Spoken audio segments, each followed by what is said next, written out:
ज्ञानतिमिरान्धस्य ज्ञानाञ्जनशलाकयः चक्षुरुन्मिलितं येन तस्मै श्रीगुरुवे नमः। हरे कृष्णा।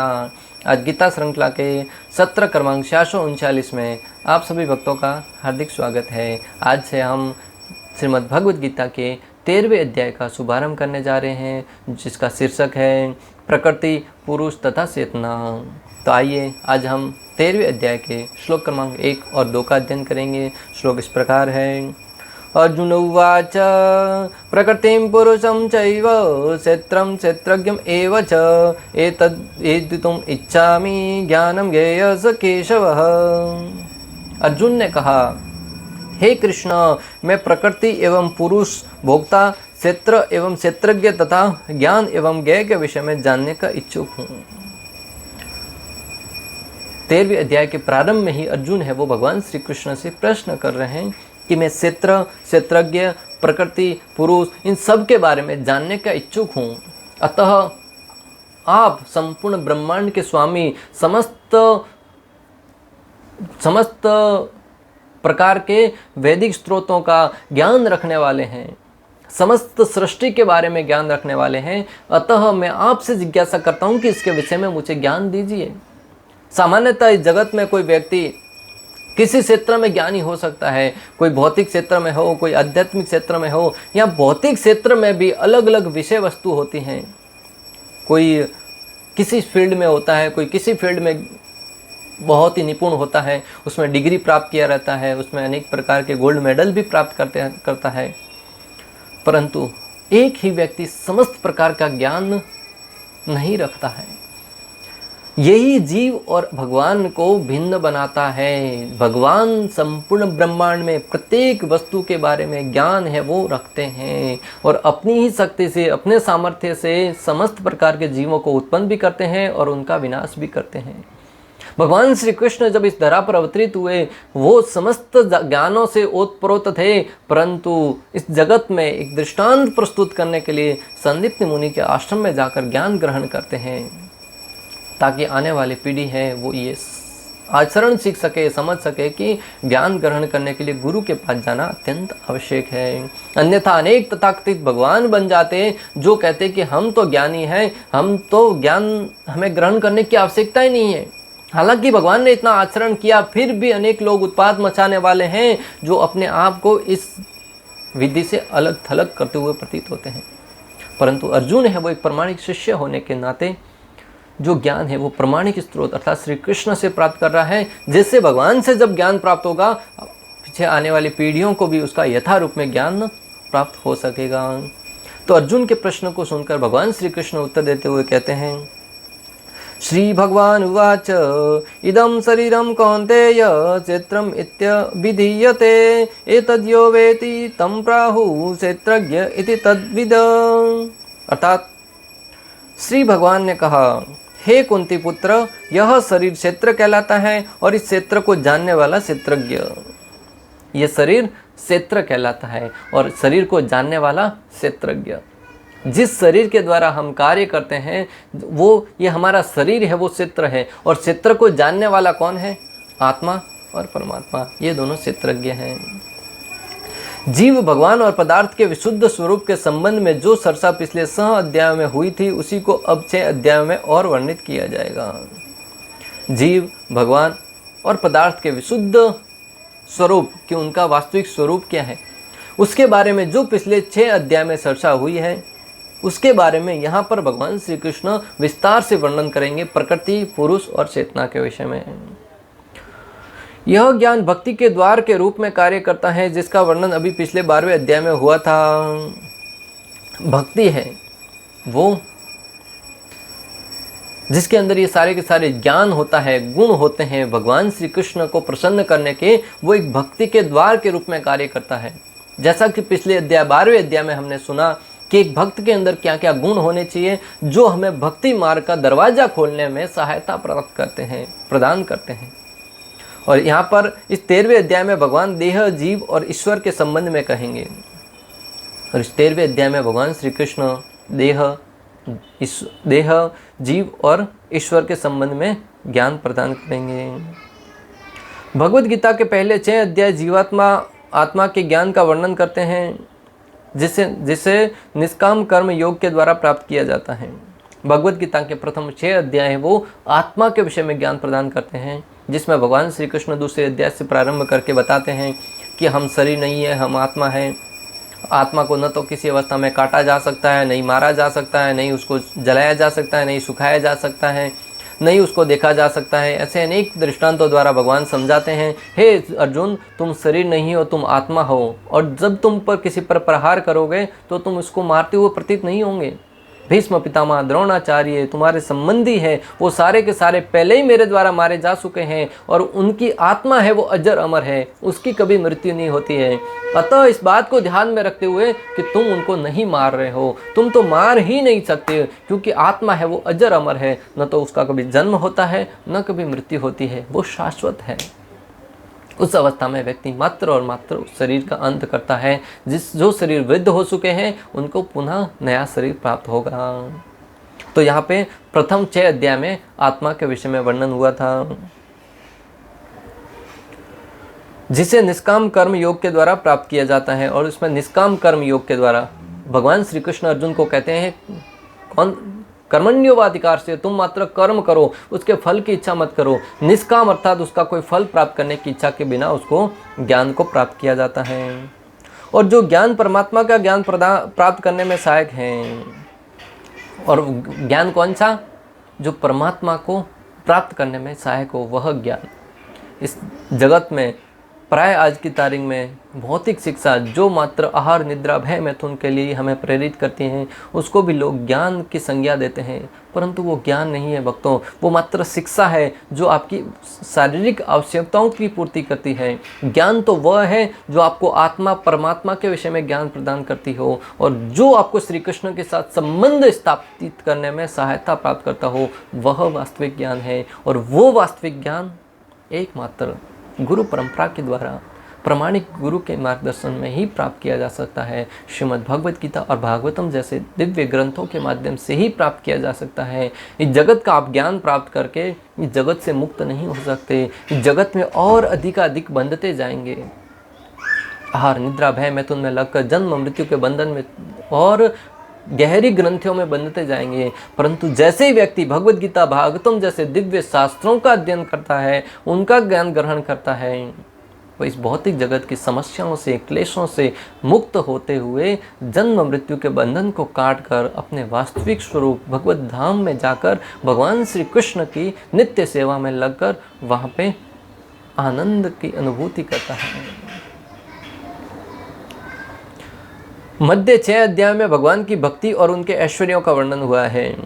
और मध्य के जो 6 अध्याय हैं उसमें 6 से 7 से 12 उसमें भगवान श्री कृष्ण की भक्ति और भगवान के गुणों, भक्तों के गुणों के विषय में और भगवान श्री कृष्ण के ऐश्वर्य के बारे में वर्णन हुआ है। अभी पिछले अध्याय में 12वें अध्याय में भगवान ने अपने भक्त के गुणों के बारे में वर्णन किया, और 9वें अध्याय में भगवान श्री कृष्ण ने विशेष रूप से भक्ति की महत्वता के विषय में, जो भक्ति का ज्ञान है वो इतना गुह्य है, उसके विषय में वर्णन किया। 10वें अध्याय में भगवान श्री कृष्ण ने अपने अनेक प्रकार के विभूतियों के बारे में वर्णन किया कि किस प्रकार भगवान प्रत्येक व्यक्ति के अंदर विद्वान है और प्रत्येक व्यक्ति में क्या रोल है भगवान का, किसमें क्या श्रेष्ठ है, किसमें कौन सी शक्ति को भगवान के रूप में देखना चाहिए। और 11वें अध्याय में भगवान ने अपने विराट रूप के माध्यम से बताया कि किस प्रकार प्रत्येक जीव है वो भगवान का अंश है। बड़े बड़े देवता, पुरुष, बड़े बड़े गंधर्व, वो सारे के सारे भगवान श्री कृष्ण के द्वारा ही प्रकट होते हैं। यहाँ तक कि ब्रह्मा जी से लेकर सामान्य साधारण प्रत्येक जीव है वो भगवान द्वारा प्रकट होता है और भगवान की इस विराट रूप में ही निवास करता है। इस प्रकार भगवान ने मध्य के 6 अध्यायों में भगवान के ऐश्वर्य के विषय में, भक्ति के विषय में और भगवान के भक्तों के गुणों के विषय में वर्णन किया। साथ ही जब वह उपासना शुद्ध भक्ति जब वह उपासना शुद्ध भक्ति या केवला भक्ति होती हैं तो वह भगवान को अपने वश में करने वाली हो जाती हैं और भगवान की प्राप्ति कराने वाली होती हैं। जब वह व्यक्ति भक्ति कार्य में लगकर शुद्ध भक्ति के द्वारा, उपासना विधि के द्वारा, बिना किसी लोभ लालच के, अकारण या बिना किसी लोभ लालच के करने वाला कार्य है, मात्र भगवान की प्रसन्नता के लिए, तो वो व्यक्ति को भगवान को प्राप्त कराने वाली भक्ति मानी जाती है। भगवान की जो भक्ति दुख निवृत्ति धन या ज्ञान के अर्थ के लिए की जाती है, वह दुख निवृत्ति धन और ज्ञान की प्राप्ति कराने के उपरांत शुद्ध भक्तों के संग से शुद्ध हो जाती हैं। जो दुख निवृत्ति से प्रारंभ करके, जैसे मंदिर में जाकर अनेक लोग कहते हैं सुख संपत्ति घर आवे कष्ट मिटे तन का।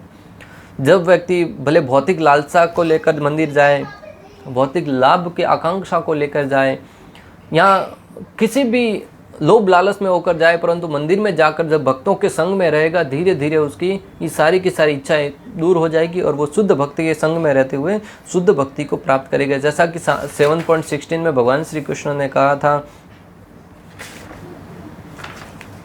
7.16 में भगवान श्री कृष्ण कहते हैं,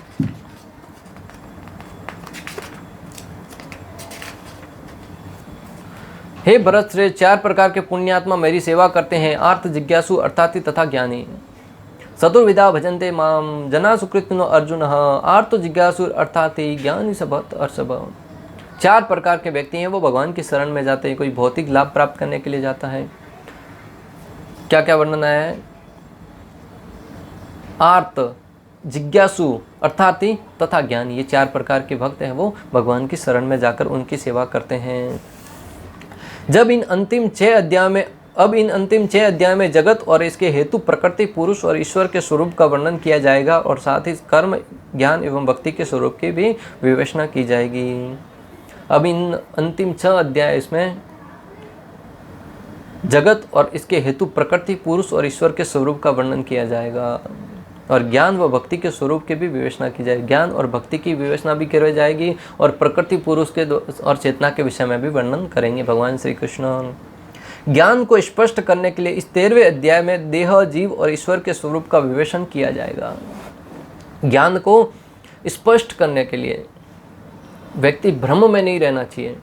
वैसे आचार्यगण कहते हैं कि जो व्यक्ति भक्ति कार्य में लग गया उसको इन सारे के सारे ज्ञान की आवश्यकता नहीं रह जाती, परंतु भगवान श्री कृष्ण अर्जुन को कोई ऐसा ज्ञान से वंचित नहीं रखना चाहते थे जिससे अर्जुन के मन में बाद में दूसरे से सुनने के उपरांत भ्रम पैदा हो और अर्जुन की परंपरा में आने वाले अन्य भक्तों को भी इस ज्ञान से वंचित न रखा जाए। इसलिए भगवान श्री कृष्ण अर्जुन को प्रत्येक ज्ञान को विस्तार से बताते हुए उस गुण की ज्ञान की महत्वता का वर्णन करते हैं कि वह प्रकृति पुरुष और चेतना इन सारे के सारे ज्ञान से उसको लाभान्वित करते हैं। ज्ञान को स्पष्ट करने के लिए इस 13वें अध्याय में देह जीव और ईश्वर के स्वरूप का विवेचन किया जाएगा। देह आदि से विविक्त होते हुए भी जीव के देह से संबंध के हेतु और इस देह व जीव में भेद के विवेक पर विमर्शन किया जाएगा। भगवान बोलना प्रारंभ कर रहे हैं ताकि इन तथ्यों को समझाया जा सके। दूसरे श्लोक से भगवान श्री कृष्ण बोलना प्रारंभ कर रहे हैं तो ताकि इन तथ्यों को अर्जुन ने जो प्रश्न किया है प्रकृति पुरुष और चेतना के विषय में, उसके विषय में अर्जुन को भगवान श्री कृष्ण विस्तार से समझा सके। हे कुंती पुत्र, तत्वज्ञों के द्वारा इंद्रिय और प्राण के साथ शरीर को ही क्षेत्र कहा जाता है। भगवान श्री कृष्ण कहते हैं, हे कुंती पुत्र, तत्वज्ञों के द्वारा, जो तत्व को जानने वाले हैं, उनके द्वारा इंद्रिय और प्राण के साथ शरीर को ही क्षेत्र कहा गया है। इस शरीर को क्षेत्र कहा गया और शरीर के अंदर रहने वाली इंद्रिय हैं और प्राण, हमारे जो प्राण है उसको भी क्षेत्र कहा गया है,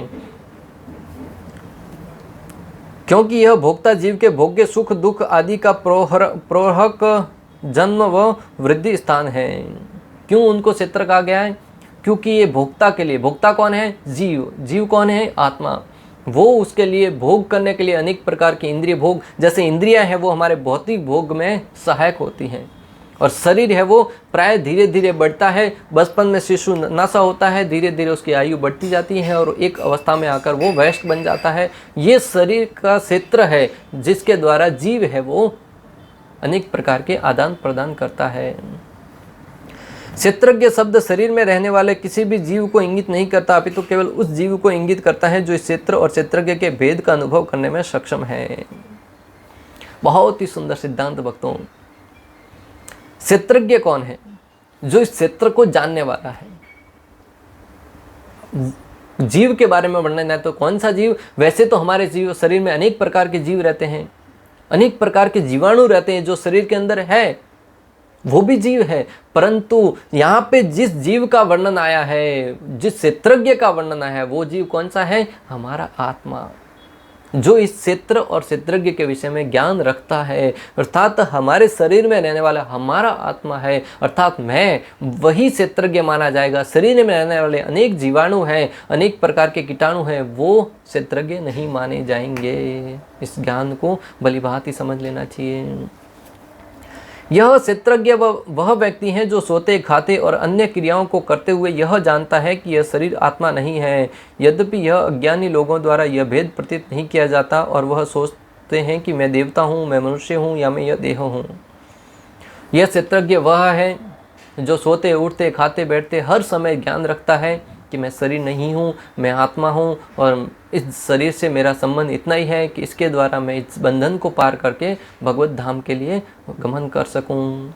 पर साथ ही साथ अज्ञानी जन हैं, वो इस शरीर को ही मैं मान बैठते हैं, ये शरीर मैं हूँ, मैं देवता हूँ। यहाँ पर देवता शब्द से इंगित होता है कि जो देवलोक में रहने वाले देवता हैं वो भी इस ज्ञान से वंचित रहते हैं, वो भी भ्रमित रहते हैं कि मैं आत्मा हूँ, वो भी अपने आप को देवता मान बैठते हैं। जिस प्रकार मनुष्य अपने को पुरुष मान बैठता है, स्त्री मान बैठता है, उसी भांति देवता भी इस शरीर को ही मैं मान बैठते हैं।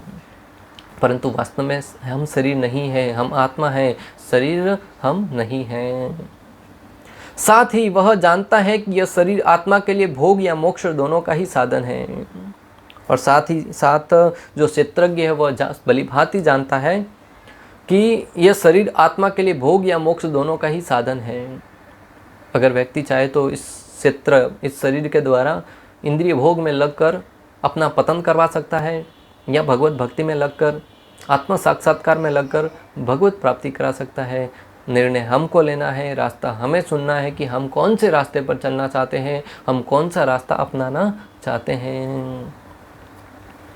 भागवतम 11.12.23 में कहा गया है, अदंति चैकम फलमस्य गृद्धा ग्रामेशरा एकम रणमयवासः हंसाम्य एकम बहुरूपम त्यज्य मर्याम्यम वेद स वेद वेदमम्।